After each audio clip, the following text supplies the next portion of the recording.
దేవునికి మహిమ కలుగును గాక. హల్లెలూయా, హల్లెలూయా. ఈ ఉదయకాల సమయంలో కొద్ది నిమిషాలు దేవుని యొక్క వాక్యాన్ని మనం ధ్యానం చేసుకుందాం. మనం ఈరోజు చదివినటువంటి కీర్తన భాగము 23వ కీర్తన భాగములో మరి దేవుని యొక్క వాక్యంలో నుంచి కొన్ని విషయాలను మనము ఈ ఉదయకాల సమయంలో ధ్యానం చేద్దాం. యెహోవా నా కాపరి, నాకు లేమి కలుగదు. ఈ యొక్క అధ్యాయాన్ని రాత్రి కూడా దేవుని సన్నిధిలో మనం కొద్ది నిమిషాలు ధ్యానం చేసి ఉన్నాం. కాకపోతే రాత్రి ఆఖరి వచనాన్ని మనం ధ్యానం చేసాం. ఈ ఉదయకాల సమయంలో మొదటి వచనాన్ని మనము ధ్యానం చేయబోతున్నాం.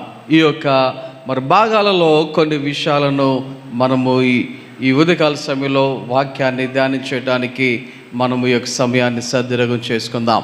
ఈ యొక్క వచనాలలో మనము ఆలోచన చేస్తే కీర్తనకారుడైనటువంటి దావీదు చెప్తున్నటువంటి మాట ఏమంటున్నాడు? యెహోవా నా కాపరి. ఇక్కడ దావీదు గారి యొక్క ఉద్దేశము, ఆయన యొక్క ఆలోచన విధానము దేవుని యొక్క వాక్యములో మనము చదువుతూ ఉన్నాం. ఆయనకు దేవుడు ఎలా ఉన్నాడని చెప్తా ఉన్నాడు?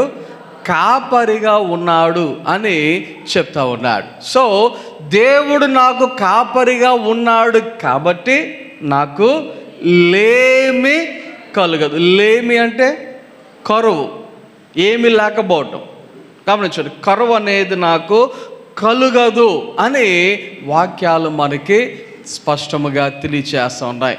కొంతమంది అర్థం కాక, కొంతమంది ఆలోచన లేకుండా ఇలా చెప్తూ ఉన్నారు, యెహోవా నాకు కాపరి, నాకు ఏమీ కలుగదు అనే వాళ్ళు కూడా అక్కడక్కడ కనబడుతూ ఉంటారు.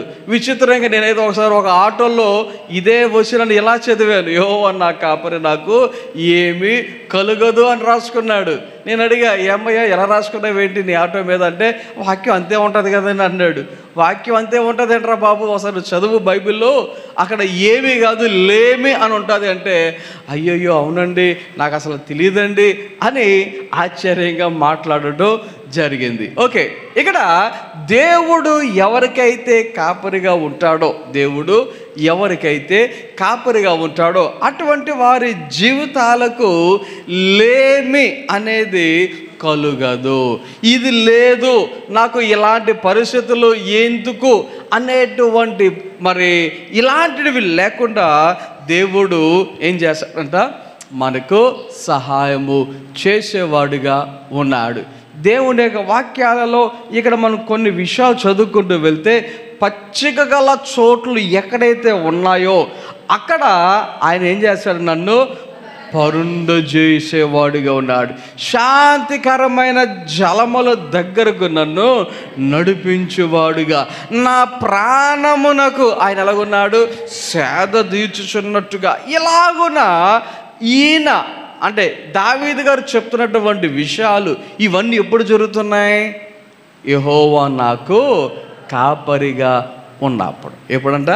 యెహోవా కాపరిగా ఉన్నప్పుడు. అయితే ఈ యొక్క ఉదయకాల సమయంలో ఒకసారి మనము ఇలాగున ఆలోచన చేద్దాం. ఎలాగంటే మరి మన జీవితంలో కూడా దేవుడు కాపరిగా ఉంటున్నాడా లేదా?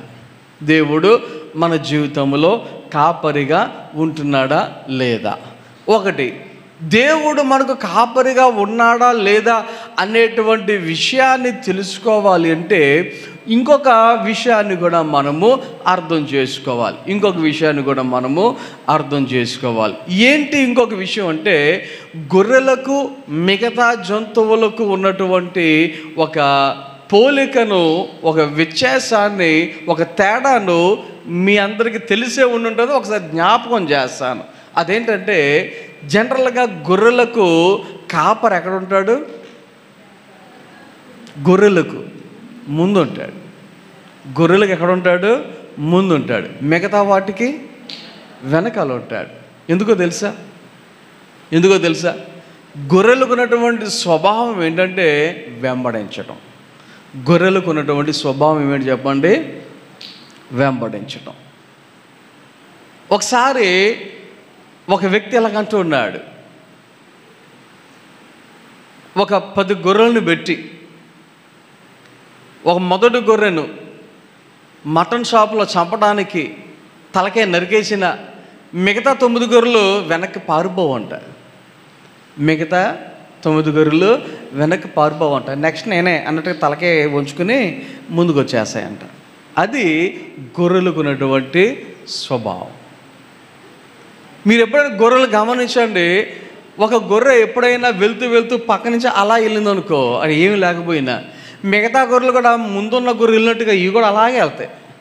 ఏ అంటే వాటి స్వభావము అంతే. ఒకసారి నేను న్యూస్లో చదివాను, ఒకేసారి 70 గొర్రెలు చచ్చిపోయినాయి అంట రైల్వే ట్రాక్ దాటుతూ ఉండగా. ఎన్ని? 70. ఎందుకు అంటే ట్రైన్ వస్తుంది అంటే ఒక గొర్రె వెళ్ళిపోయిందంట. ఒక గొర్రె వెళ్ళిపోయింది కదా, మిగతా గొర్రెలన్నీ కూడా వెళ్ళిపోతూ ఉన్నాయి. అరే ట్రైన్ వస్తుంది కదా ఆగుదాం అని అవి ఆగల. కారణం ఏంటంటే గొర్రెలకు ఉన్నటువంటి లక్షణం, స్వభావం అలాంటిది. ఎలాంటిది? ముందు ఒక గొర్రె వెళుతూ ఉంటే ఆ గొర్రెని ఇవన్నీ కూడా ఏం చేసేస్తాయి? ఫాలో అయిపోతూ ఉంటాయి. అంటే ఈ గొర్రెలన్నిటికంటే ముందు కాపరి ఉంటాడు. ఆ కాపరి వెళుతూ ఉంటే మిగతా గొర్రెలన్నీ కూడా ఆ కాపరి వెంబడించేసేటువంటి వాటిగా ఉంటాయి. గొర్రెల్లాగానే కనబడతాయి మేకలు.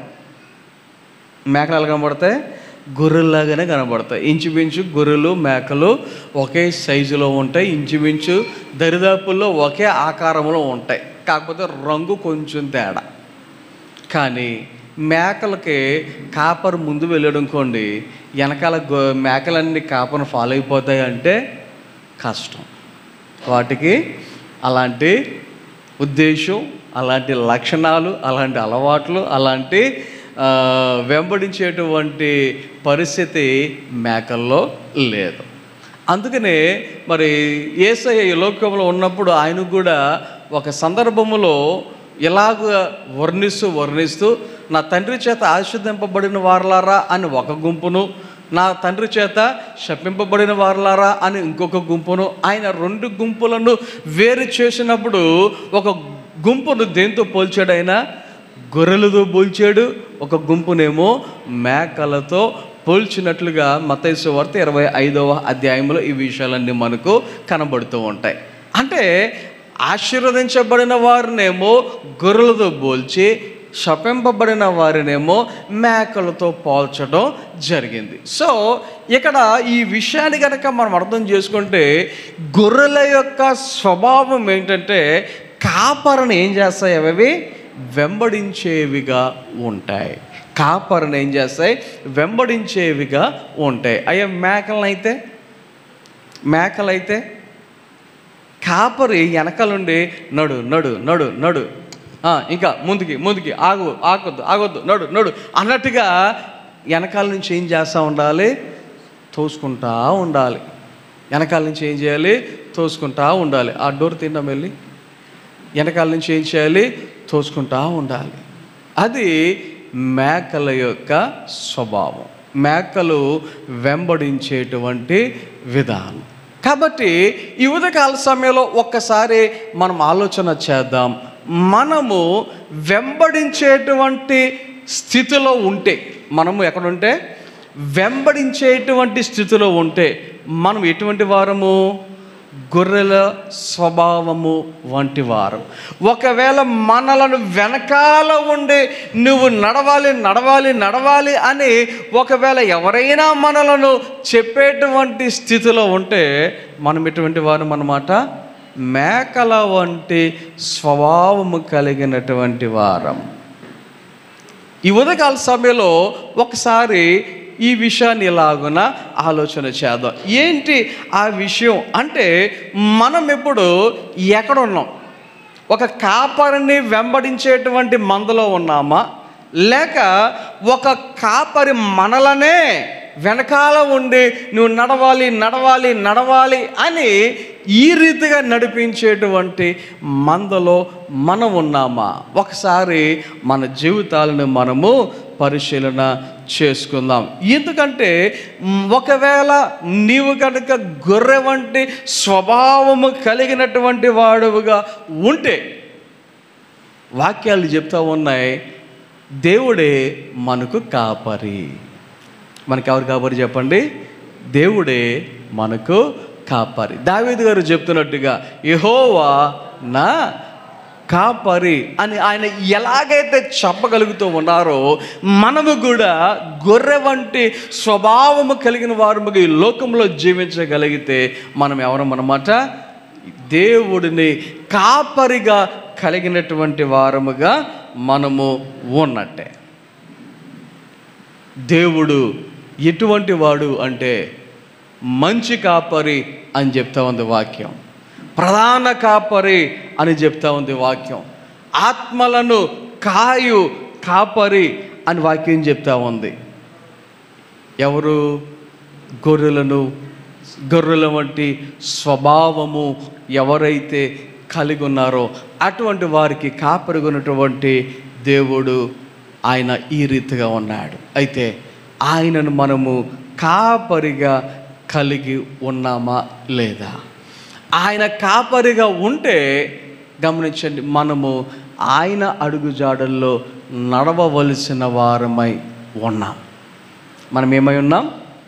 దేవుడు మనకు కాపరిగా ఉంటే ఆయన యొక్క అడుగుజాడలలో నడవవలసిన వారమై, ఆయన ఎలా ఉంటే అలాగున ఆయనను మనము వెంబడించవలసిన వారమై ఉన్నాం.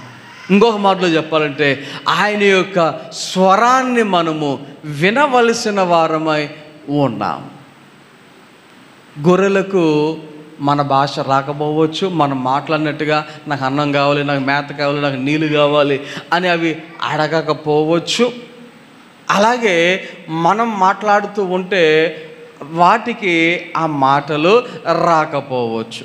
కానీ ఒక విషయాన్ని మనం గమనించాలి. అదేంటంటే గొర్రెలు కాపరి యొక్క స్వరాన్ని వింటాయి. గొర్రెలు ఏం చేస్తాయి? కాపరి యొక్క స్వరాన్ని వింటాయి. ఆలోచన చేయండి, మన ఇంట్లో ఒకవేళ ఏమైనా జంతువులు ఉంటే అవి అరుస్తూ ఉంటే వాటి అరుపు మనకు అర్థమైపోతూ ఉంటాయి, వాటి అరుపులు మనకు అర్థమవుతూ ఉంటాయి. మా ఇంట్లో కుక్క ఉంది, చాలామందికి తెలుసు కదా. అది అరిచినప్పుడు ఆకలేసి అరుస్తుందా, టాయిలెట్ వచ్చి అరుస్తుందా, ఎవరైనా జనాలు వచ్చి అరుస్తుందో ఆ అరుపును బట్టి నేను చెప్పగలుగుతాను. ఏ అంటే అలవాటు అయిపోయింది మా ఇంట్లో. అది అరిసి అరిసి అది ఏ టైంలో ఎలాగ అరుస్తుందో మాకు విని అలవాటు అయిపోయింది. వాటి భాష నాకు రాకపోవచ్చు, నా భాష దానికి రాకపోవచ్చు. కానీ నువ్వు కూర్చుంటుంది, నుంచుంటుంది, వెళ్ళిపోతే వెళ్ళిపోద్ది. ఆలోచన చేయండి. దేవుని యొక్క వాక్యములో ఆయన మనకు కాపరిగా ఉన్నాడు, ఆయన యొక్క మందలో మనం ఉన్నాము అనేటువంటి ఉద్దేశం నీకు ఉంటే గనక ఆయనను వెంబడించే వారముగా ఉన్నామా లేదా మనల్ని మనము పరిశీలన చేసుకుందాం. ఒకటి. రెండవది, ఆయన యొక్క స్వరాన్ని మనము వింటున్నామా లేదా అని ఒకసారి మనలను మనము ఆలోచన చేద్దాం. ఈ గొర్రెల యొక్క స్వభావము ఎలా ఉండాలి? గొర్రెల యొక్క స్వభావం ఎలా ఉండాలి అంటే ఆలోచన చేయండి. ఈ గొర్రెకు గాయపరిచే ఉద్దేశాలు ఉండవు. గొర్రెలకు ఏముండవు చెప్పండి? ఎదుటి వారిని గాయపరిచే లక్షణం, ఆలోచన గొర్రెలకు ఉండవు.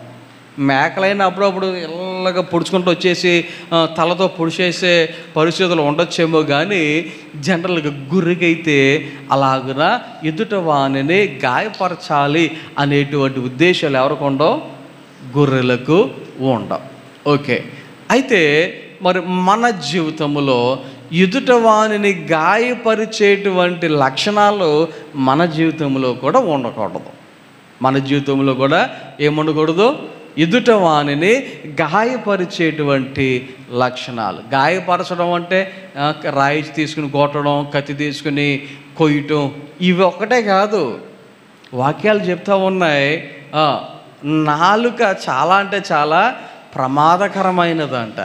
ఎందుకో తెలుసా? అది నిప్పు లాంటిది అనేటువంటి విషయాన్ని కూడా బైబిల్లో మనకు తెలియచేస్తూ ఉంది. అంటే నేనేం చెప్దామనుకున్నా మీకు అర్థమైపోయి ఉంటుంది. మాటలతో కూడా ఎదుట వాళ్ళని మనం ఏం చేయకూడదు? ఎట్టి పరిస్థితుల్లో ఎప్పుడు కూడా మనము గాయపరచకూడదు. ఎదుట వారిని మాటలతో, మన చేష్టలతో, మన యొక్క క్రియలతో, మన యొక్క నడవడికతో ఎదుట వారిని ఎప్పుడు, ఎక్కడ, ఏ విషయంలో కూడా ఏం చేయకూడదు, మనము గాయపరచకూడదు అనేటువంటి విషయాన్ని మనము గ్రహించవలసిన వారమై ఉన్నాం. అంత మాత్రమే కాదు, ఈ గొర్రె దాని యొక్క స్వభావం ఎలాంటిది అంటే, అది ఒకవేళ పేరుకి లావుగా కనిపించిన, మేక సన్నగా కనబడుతుంది, గొర్రె లావుగా కనబడుతుంది. కానీ ఎంత లావుగా ఉన్నా ఇది బలహీనమైనదే. గొర్రె ఎలాంటిది చెప్పండి? పేరుకి లావుగా ఉన్నా అది ఎలాంటిది? అది బలహీనమైనదే. అంటే ఇక్కడ ఈ యొక్క విషయాన్ని బట్టి నేను చెప్దామనుకున్న విషయం ఏంటంటే, ఒక గొర్రె కాదు 10 గొర్రెలు ఉన్నా, 10 గొర్రెలు కాదు 50, 100 గొర్రెలు ఉన్నా, ఆలోచన చేయండి, ఒక క్రూర మృగం ఒక్కటి వచ్చిన గొర్రెలన్నీ హడలెత్తిపోతాయి. గొర్రెలను ఏమైపోతాయి? హడలెత్తిపోతాయి. అంటే తమను తాము రక్షించుకోలేనటువంటి పరిస్థితులు ఎవరు కలిగి ఉన్నారంటే గొర్రెలు కలిగి ఉన్నాయి. అయితే ఇవి ఎప్పుడు సురక్షితంగా ఉంటాయి అంటే కాపరి ఉన్నప్పుడు. ఎప్పుడు చెప్పండి? కాపరి ఉన్నప్పుడు. కాబట్టి మనము గొర్రెల వంటి వారమై ఉన్నాం. మనంతటా మనల్ని మనం రక్షించుకోలేము. మనకి ఎవరు అవసరం? కాపరి అవసరం. మనకు ఒక కాపరి అవసరం. ఆ కాపరి ఉంటేనే మనము ఎలా ఉంటామంటే సురక్షితంగా, రక్షణ కలిగిన వారముగా ఉంటాము అనేటువంటి విషయాన్ని మనము గమనించాలని దేవుని యొక్క వాక్యాన్ని బట్టి నేను మీకు తెలియచేస్తా ఉన్నాను. అంత మాత్రమే కాదు, గొర్రెలకు ఉండేటువంటి మరొక లక్షణం ఏంటి చెప్పమంటారా? అవి నీరు తాగినప్పుడు చాలా మంచి నీళ్ళు అయితేనే, బురద లేకుండా ఉంటేనే గొర్రెలు నీళ్ళు తాగుతాయి, లేకపోతే తాగం. గమనించండి, ఎలాంటి నీళ్ళు తాగుతాయి? సురక్షితమైనటువంటి నీరు మాత్రమే గొర్రెలు తాగుతాయి. మేకలు అనుకోండి, ఎలా ఉన్నా తాగేసి బయటకు వచ్చేస్తాయి. కానీ గొర్రెలు అలా కాదు. అవి నీరు చాలా నీట్గా, క్లీన్గా ఉంటేనే అవి త్రాగటానికి ఇష్టపడతాయి. మరి మనం ఏం త్రాగటానికి ఇష్టపడుతూ ఉన్నాం? స్వచ్ఛమైనవి, అసలైనవి, నిజమైనటువంటి నీటిని త్రాగటానికి ఇష్టపడుతున్నామా? తాగితే ఏదో ఉంటే ఏదిలే, ఏదైనా తాగేదే కదా అన్నట్టుగా ఒకవేళ అలాంటి ఉద్దేశములు మనం కలిగి ఉన్నామా? గొరుగునటువంటి స్వభావములో అవి తినే ఆహారము కూడా అది స్వచ్ఛమైనది, లేకపోతే ఫ్రెష్గా ఉన్నదైతేనే తింటుంది. ఎండిపోయింది, కులిపోయింది గొర్రె అసలు తినదు, వాటిని ముట్టను కూడా ముట్టదు. ఆలోచన చేయండి, మన యొక్క జీవితంలో మరి మనము అటువంటి స్వభావములను మనము కలిగి ఉన్నామా లేదా? ఇంకోటి, గొర్రెకున్నటువంటి స్వభావములలో అది బురదలోకి, మురుగులోకి వెళ్ళటానికి ఇష్టపడదు. బురదలోకి, మురుగులోకి వెళ్ళటానికి ఇష్టపడదు. మ్యాక్సిమం అది అసలు పడకుండా ఉండడానికి ప్రయత్నించేది. ఒకవేళ ఎవడన్నా తోసేసాడు అనుకోండి, అందులో పడింది అనుకోండి, వెంటనే లేచి దులుపుకుని బయటకు వచ్చేద్ది తప్ప భలే ఉందిలే, ఇక్కడ హాయిగా ఉంది అనుకోతుంది. అది గొర్రెకున్నటువంటి స్వభావాలలో ఇదొక స్వభావం. కాబట్టి ఇలాగున అనేకమైనటువంటి విషయాలు దేవుని యొక్క వాక్యములో గొర్రెకున్నటువంటి స్వభావాల గురించి మనము చూడవచ్చు, చదవవచ్చు, చెప్పుకోవచ్చు. అనేకమైనటువంటి విషయాలను మనము చదవచ్చు. అయితే మన జీవితంలో మనం ఇప్పుడు గొర్రెల వంటి స్వభావము కలిగిన వారముగా జీవిస్తున్నామా, లేక మేకల వంటి స్వభావము కలిగిన వారముగా జీవించుచున్నామా అనేది ఈ ఉదయకాల సమయంలో మనం ఒకసారి ఆలోచన చేద్దాం. కారణం ఏంటంటే దేవుని యొక్క వాక్యములో దావీదు గారు చెప్తున్నటువంటి మాట ఏమంటున్నారు? యెహోవా నా కాపరి. ఆయన నాకు కాపరిగా ఉన్నాడు కాబట్టి నాకు లేమి కలుగదు.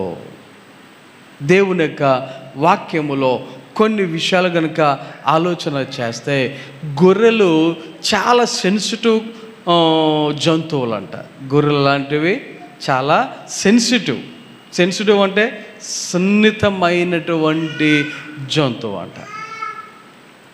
గొర్రెలు సున్నితమైనవి.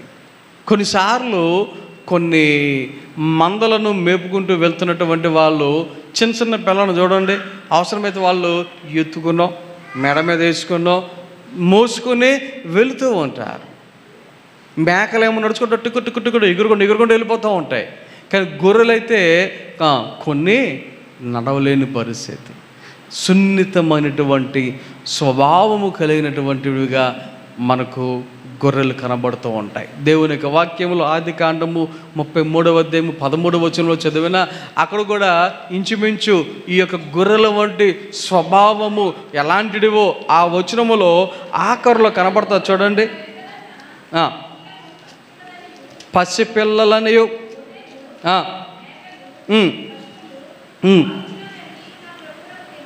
చూడండి, దేవుని యొక్క వాక్యంలో మనం చదువుతున్నాము కదా, ఇక్కడ కొన్ని ఎలాంటివి అవి పసిపిల్లలు. అంటే పసిపిల్లలను ఎలా ఎత్తుకుంటాం మనం? చిన్నపిల్లలు ఎలా ఎత్తుకుంటాం? పెద్దోళ్ళు మనం ఇష్టం వచ్చినట్టు ఎత్తుకుంటాం. అదే పిల్లలనైతే తల దగ్గర చెయ్యి ఉందా లేదా, భుజాల దగ్గర చేయి ఉందా లేదా, నడుం దగ్గర చేయి ఉందా లేదా, చేతులు బాగున్నాయి లేవా, కాళ్ళు ఎలాగున్నాయి, ఇవన్నీ మనము చాలా అంటే చాలా జాగ్రత్తగా చూసుకుంటాం. అదే కొద్దిగా ఒక సంవత్సరం దాటిన వాళ్ళు అయితే కొంతమంది ఒక చేత్తో ఇలా లేపేస్తారు పైకి, ఇంకొకళ్ళు అయితే అలా ఎత్తి శంకన అలా వేసుకుంటారు. ఎవరిని ఒక సంవత్సరం దాటేసి 2 సంవత్సరాలు వచ్చినటువంటి వాళ్ళనే ఎత్తుకునేటువంటి విషయంలో అలా ఎత్తుకునేటువంటి పరిస్థితులు మనకి కనబడుతూ ఉంటాయి. లేదా అవసరమైతే కొంతమంది అయితే ఇలాగ పైకి అలా ఎత్తి మేడమని వేసుకుంటారు. అంటే కొద్దిగా పెద్దవాళ్ళు అయ్యారు, వాళ్ళని అలా హ్యాండిల్ చేసినా అవసరమైతే వాళ్ళు చిన్నపిల్లలైనా హ్యాండిల్ చేసుకోవచ్చు, లేకపోతే బ్యాలెన్స్ చేసుకోవచ్చు. పరిస్థితులు అలాగ ఉంటాయి. అదే చిన్నపిల్లలు అయితే బరువు ఉండరు కదా, జస్ట్ ఉంటే ఒక 3-4 కేజీలు 5 కేజీల లోపు ఉంటారు. అరే అలా బరువే లేదు అని చెప్పి ఎలా పడితే అలా ఎత్తుకుంటామో మనం. గమనించండి, పసి పిల్లలు ఎలాగైతే ఉంటాయో గొర్రెల వంటి స్వభావం కలిగిన వారు కూడా మరి అలాంటి వారే అని దేవుని యొక్క వాక్యములో మనము చదువుతూ ఉన్నాం. అయితే అలాంటి విషయములో కాపరి ఎలా ఉండాలి అంటే చాలా జ్ఞానము కలిగి, వివేకము కలిగి, వేటిని ఎలా చూడాలి, వేటిని ఎలా నడిపించాలి, వేటిని ఏ ప్రకారముగా మరి ఆయన చూడాలి అనేటువంటి రీతిగా మరి కాపరి గమనించుకోవలసిన అవసరత ఎంతైనా ఉన్నది. అయితే మన దేవుడు అటువంటి వాడే, మన దేవుడు అలాంటి వాడే. ఆయన తన మందను ఎలా చూసుకుంటున్నాడంటే లేమి లేకుండా చూచుకునేవాడిగా దేవుని వాక్యములో ఆ కాపరి గురించినటువంటి విషయాలను మనము చదువుతూ ఉన్నాం. అయితే దేవుని వాక్యములో ఈ కాపరి యొక్క లక్షణాలు, కాపరి యొక్క మరి పరిస్థితులు కనుక ఆలోచన చేస్తే నడవవలసినటువంటి స్థితి కలిగినప్పుడు నడిపిస్తాడు. ఒకవేళ నడవలేని స్థితి ఉంటే వాటిని ఎత్తుకుని మరి మోసుకుని మరి తన మిగతా మందను ఏం చేస్తూ ఉంటాడు, నడిపించేవాడిగా ఉంటాడు. అదే అసలైన కాపరి. అసలైన కాపరి ఎవరంటే, నా మాట ఎందుకు వినరో, మీరు ఎందుకు నడవరో అని ఇష్టం వచ్చినట్టు నడిపించేయడం కాదు. మందను బట్టి కాపరి కొన్నిసార్లు నడుచుకునేటువంటి పరిస్థితి. మన దేవుడు అలాంటి వాడే. ఆలోచన చేయండి. దేవుని యొక్క స్వభావాన్ని ఒక్కసారి మీకు ఒక చిన్న ఎగ్జాంపుల్తో నేను మీకు చూపిస్తాను. లేవికాండము 5వ అధ్యాయంలో అక్కడ పాత నిబంధన కాలములో మరి పాప పరిహారార్థ బలి నిమిత్తము కానీ, దహన బలి నిమిత్తము కానీ మరి ప్రజలు ఏం తీసుకురావాలంటే గొర్రెలను కానీ మేకలను కానీ తీసుకుని రావాల్సినటువంటి పరిస్థితి ఉండేది. 7వ వచనంలో చూస్తే అతడు గొర్రె పిల్లను తేవాలని ఆ, ఆ, ఆ, ఆ, ఆ, ఆ, ఆ. చూడండి, యాక్చువల్గా వాక్యంలో చదువుతున్నాం, జనరల్గా గొర్రెలను తీసుకుని రావాల్సినటువంటి పరిస్థితి ఉందనుకుందాం. తను చేసినటువంటి తప్పుకు, పాపానికి పాప పరిహార బలిగా కావచ్చు, లేకపోతే దహన బలిగా కావచ్చు, ఒక గొర్రెను తీసుకురావాల్సిన పరిస్థితి ఉందనుకుందాం. ఒకవేళ గొర్రెను తీసుకురాలేనటువంటి పరిస్థితి ఉంటే గనుక ఏం చేయొచ్చంట? అతను ఏం చేయొచ్చంట? 2 తెల్ల గువ్వలనే కానీ 2 పావురపు పిల్లలనే కానీ తీసుకుని రావచ్చు. ఒకవేళ వాటిని కూడా తీసుకుని రాలేనటువంటి పరిస్థితి ఉంటే అప్పుడు ఏం చేయాలి? 11వ వచనంలో చదువుతాం, 2 తెల్ల గువ్వలనైనను 2 పావురపు పొలనైనను తనకు దొరకని ఎడల పాపము చేసిన వాడు తూమెడు గోధుమ పిండిలో 10వ వంతును పాప పరిహారార్థ బలి రూపముగా తేవలెను. చూడండి ఒకసారి, ఇక్కడ కాపరి ఎలా తన మందను చూసుకుంటున్నాడో గమనించండి. గొర్రెలను తేలేని పరిస్థితి ఉంటే దానికి బదులు ఏమన్నాడు? 2 పక్షులు.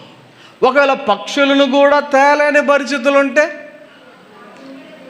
తూమెడు గోధుమ పిండిలో 10వ వంతు అని వాక్యములో చదువుతూ ఉన్నాం. అంటే పరిస్థితిని బట్టి కాపరి తన మందను నడిపించేవాడు. దేవుడు కూడా అర్పణ విషయములో ఆయన బలవంతము చేసేవాడు కాదు. ఆయన బలవంతము చేసేవాడు కాదు. ఖచ్చితంగా నువ్వు సచ్చినట్టు ఇంతే ఇవ్వాలి, అంతే చేయాలి అని ఆయన ఎవరిని బలవంతం చేయడు. ఆలోచన చేయండి. పాత నిబంధన కాలములో దేవుని యొక్క వాక్యాలలో మనం గమనిస్తే కొన్ని రకాలైనటువంటి అర్పణలు ఉన్నాయి. కొన్ని రకాలైన అర్పణలు ఉన్నాయి.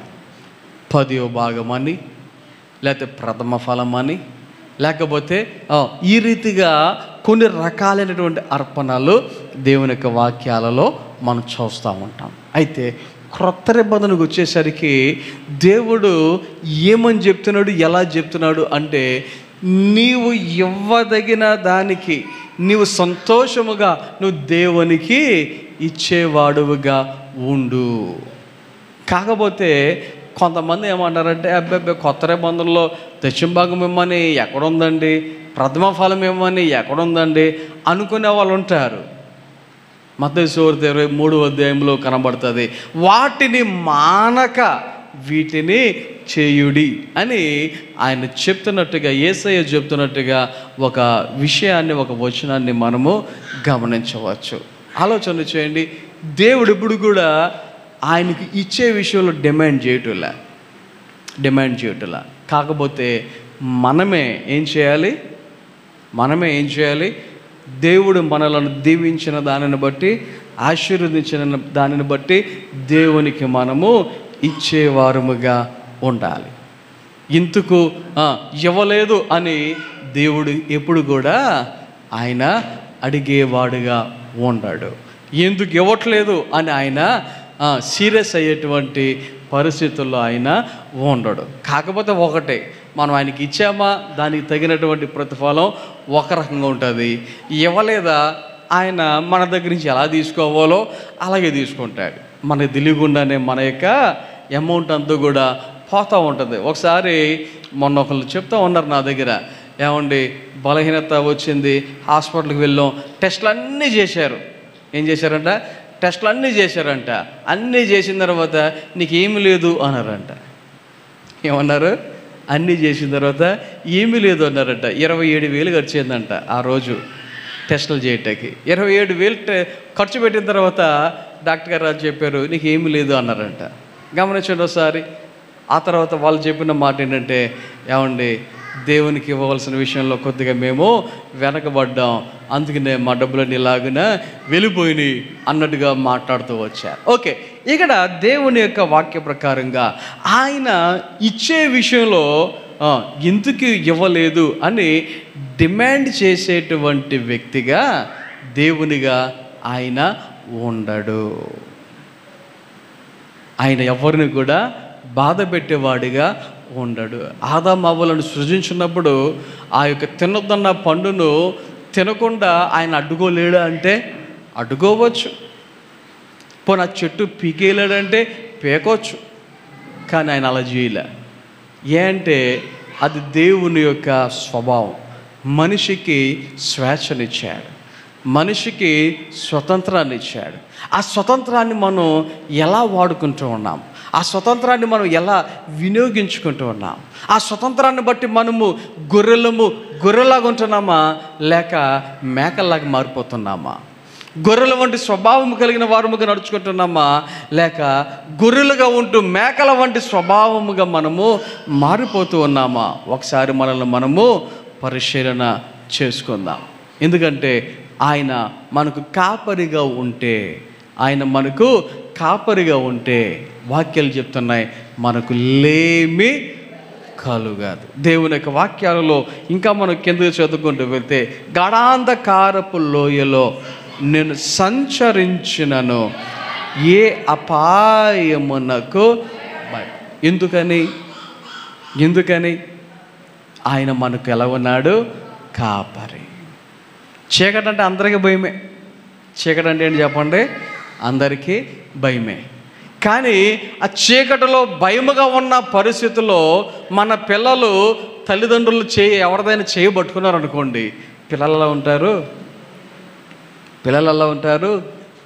చేయి పట్టుకున్నంత మాత్రాన లైట్ ఇరిగిపోద్దా? చీకటిగానే ఉంటుంది. కానీ పిల్లలు ఎలా ఉంటారు?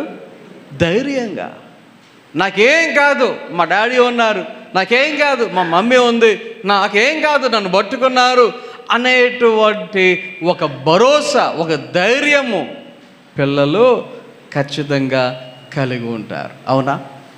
తల్లిదండ్రుల యొక్క చెయ్య బిడ్డల మీద ఉంటే, ఎప్పుడైనా సరే పొడికినేటప్పుడు మీరు గమనించండి, చిన్నపిల్లలుగా ఉన్నప్పుడు పెద్దవాళ్ళు ఏం చేస్తారంటే జో జో జో అని మీద చేతులేసి జో కొడతా ఉంటారు. అవునా? కనీసం కొంతమంది పిల్లలు కొద్దిగా పెద్ద అయిన తర్వాత జో కొట్టకపోయినా పర్లేదు, కానీ నా మీద చెయ్యేసి పడుకో డాడీ, నా మీద చెయ్యేసి పడుకో మమ్మీ అంటూ ఉంటారు. అవునా? ఎందుకో తెలుసా? ఆ టైంలో పిల్లలకి ఏంటి చెప్పండి? అది ధైర్యం. పిల్లలకేంటి? ధైర్యం. మా నైస ఇప్పటికి కూడా నన్ను డాడీ చెయ్యి, డాడీ కాలు అని నా చెయ్యి కాలు మీద వేయించుకుని పడుకుంటుంది ఇప్పటికి. అంటే తనకు అది ధైర్యం, మా డాడీ నా పక్కన ఉన్నారు. ఆలోచన చేయండి ఒకసారి. ఇక్కడ దేవుడు కాపరిగా ఉన్నందుకు దావీదు గారి యొక్క మాటలు ఏమని చెప్తా ఉన్నాడంటే, నేను గాఢాంధకారపు లోయకు వెళ్ళిన. గాఢాంధకారపు లోయ అంటే ఇప్పుడు అంధకారం అంటేనే చీకటి, గాఢాంధకారపు లోయ అంటే కటిక చీకటి, భయంకరమైన చీకటి. ఇంకా ఈ గాఢాంధకారపు లోయలో వెళ్ళేటువంటి వారి యొక్క పరిస్థితి కనుక ఆలోచన చేస్తే, ఎంత అరిసినా కేకలు వేసినా కనీసం మన మాట కూడా ఎవరికి వినపడదు అన్నమాట. అటువంటి పరిస్థితి గమనించండి. అలాంటి పరిస్థితుల్లో ఉన్నప్పుడు ఆయన అంటూ ఉన్నారు, నేను భయపడను. కారణం ఆయన చెప్తున్నటువంటి మాట, నా దేవుడు నాకు ఎలా ఉన్నాడు? కాపరిగా ఉన్నాడు అని ఆయన తన యొక్క మాట ద్వారా మనకు తెలియచేస్తున్నాడు. అంటే ఆ కాపరి మీద అంత నమ్మకం పెట్టుకుని ఉన్నాడు. ఆ కాపరి మీద అంత నమ్మకం పెట్టుకున్నాడు. ఒకటి, కాపరులు కూడా రకరకాల కాపరులు ఉంటారు. అందరూ మంచి వాళ్ళే కాదు, కాపరులు కూడా కొంత తేడా కలిగినటువంటి కాపరులు ఉండేటువంటి పరిస్థితులు ఉన్నాయి. వాక్యాలలో మీరు చదువుకుంటూ వెళ్తే ఇర్మియా గ్రంథము 50వ అధ్యాయము 44వ వచనం ప్రకారంగా అక్కడ లాస్ట్ లైన్ చదవండి ఒకసారి. 50వ అధ్యాయం 44వ వచనంలో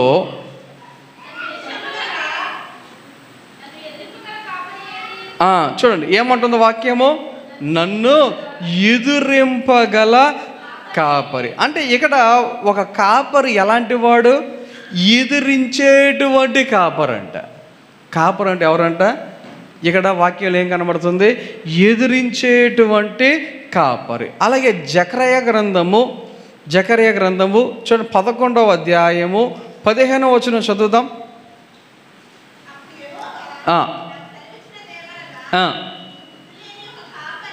ఇప్పుడు ఎటువంటి కాపరంట?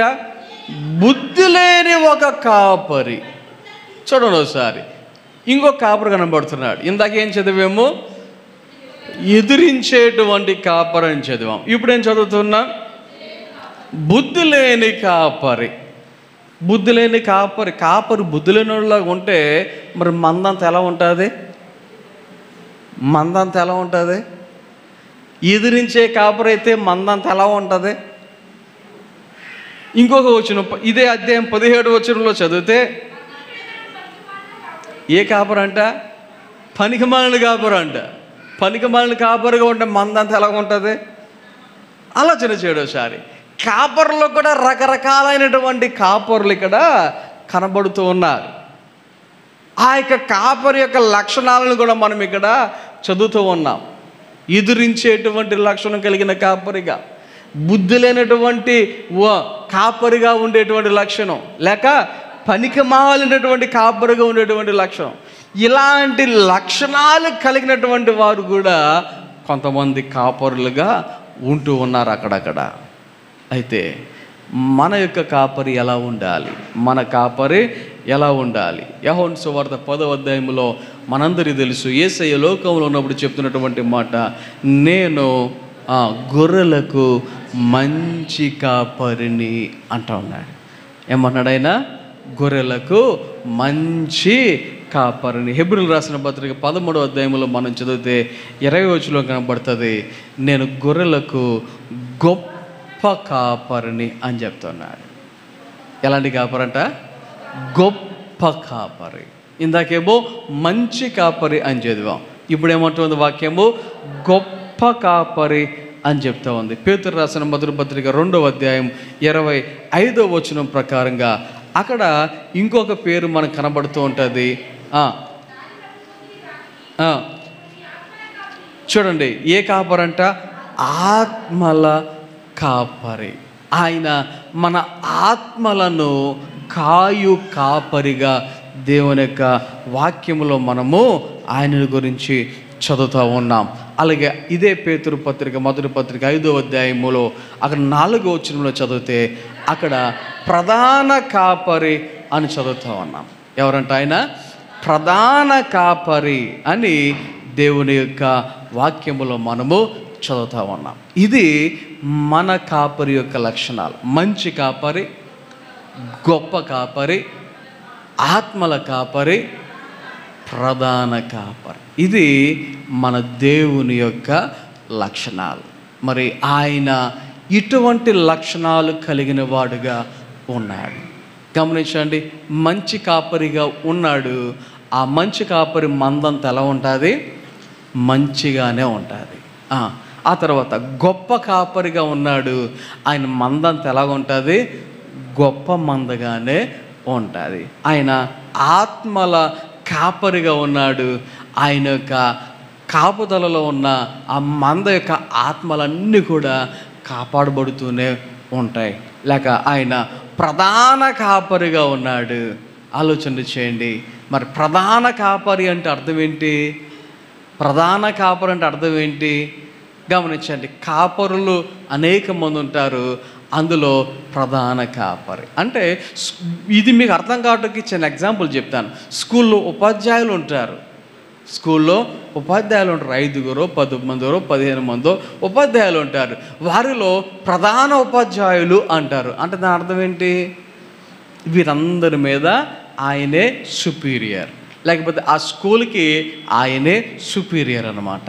అలాగున ఈ లోకములో కాపరులు చాలామంది ఉంటారు, కానీ యేసయ్య ఎలా ఉన్నాడంటే అందరికీ ప్రధాన కాపరిగా ఆయన ఉంటూ ఉన్నాడు. అయితే ఈ లోకములో మనం ఇప్పుడు ఆలోచన చేద్దాం, ఎలా ఉన్నాం, మనం ఇప్పుడు ఎలా ఉన్నాం. గొర్రెలను ఫాలో అవుతున్నటువంటి మందగా ఉంటున్నామా? గొర్రెల లాంటి స్వభావం కలిగిన మందగా ఉంటున్నామా? గొర్రెల వంటి లక్షణాలు కలిగిన మందగా ఉంటున్నామా? ఒకటి, లేక మేకల లాంటి స్వభావము, మేకల లాంటి మందగా, మేకలకు ఉన్నటువంటి లక్షణాలు కలిగిన వారముగా ఉంటున్నామా? మీకు స్టార్టింగ్లో చెప్పా, గొర్రెలు అయితే ఒక కాపరిని ఏం చేస్తాయి? వెంబడేస్తాయి. అయ్యే మిగతా మంద అయితే వెనకాల ఉండి నడిపించాలి. మందిరానికి రా, మందిరానికి రా, మందిరానికి రా, లేకపోతే పాపం చేయకు, పాపం చేయకు, పాపం చేయకు, వెనకాల నుంచి చెప్పాలన్నమాట. షంటింగ్ అనమాట. ప్రార్థన మానొద్దు, ప్రార్థన మానొద్దు, చర్చిలో అలరి చేయొద్దు, చర్చిలో నిద్రపోవద్దు. గమనించండి, ఇలా చెప్పుకుంటూ వెళ్ళాలి. కొంతమందికి ఎవరు చెప్పనవసరంలా. కారణం ఏంటంటే వాళ్ళు ఏం చేస్తూ ఉంటారు? కాపరిని వెంబడించు, కాపరి ఎలా ఉన్నాడు ఆ ప్రకారంగా వీరు నడుచుకుంటూ వెళ్ళిపోతూ ఉంటారు. మరి మనం ఎలా ఉన్నాం? మనము ఎలా ఉన్నాం? బాప్తిస్మిచ్చే యోహాను యేసయ్యను ఈ లోకములో ఒక మాటతో ఇలాగున పోల్చుచున్నాడు. ఏమనంటే వదకు తేబడిన గొర్రె పిల్ల అంటూ ఉన్నాడు. ఏమంటున్నాడు? వదకు తేబడిన గొర్రె పిల్ల అంటున్నాడు. అంటే దేవుని యొక్క వాక్య ప్రకారంగా మనం అర్థం చేసుకుంటే యేసయ్య ఆయనను ఇప్పటి వరకు కాపరిగా మనం చదివాం. అయితే వాక్యాలు చెప్తూ ఉన్నాయి, అదే ఆయన ఒక వదకు తేబడినటువంటి గొర్రె పిల్లగా ఆయన ఈ లోకానికి వచ్చాడు. ఎందుకు అంటే నీ కోసం, నా కోసం తన యొక్క రక్తాన్ని చిందించటానికి, తన యొక్క ప్రాణాన్ని త్యాగం చేయటానికి ఆయన ఈ లోకానికి రావటం జరిగింది. గమనించండి, ఈ లోకములో అనేక మంది ఏయో కారణాలు చెప్పి, ఏయో వంకలు చెప్పి, నాకు అలాగా, నాకు ఇలాగా అనేటువంటి రీతిగా మాట్లాడుతున్నటువంటి వాళ్ళు ఉన్నారు. గమనించండి, ఈ లోకంలో మనం జీవించుతున్నప్పుడు కష్టాలు రావా, ఇబ్బందులు రావా, బలహీనతలు రావా, ఒడిదుడుకులు రావా అంటే వస్తాయి, ఖచ్చితంగా వస్తాయి. అలా వస్తాయని వాక్యాలు కూడా చెప్తూ ఉన్నాయి.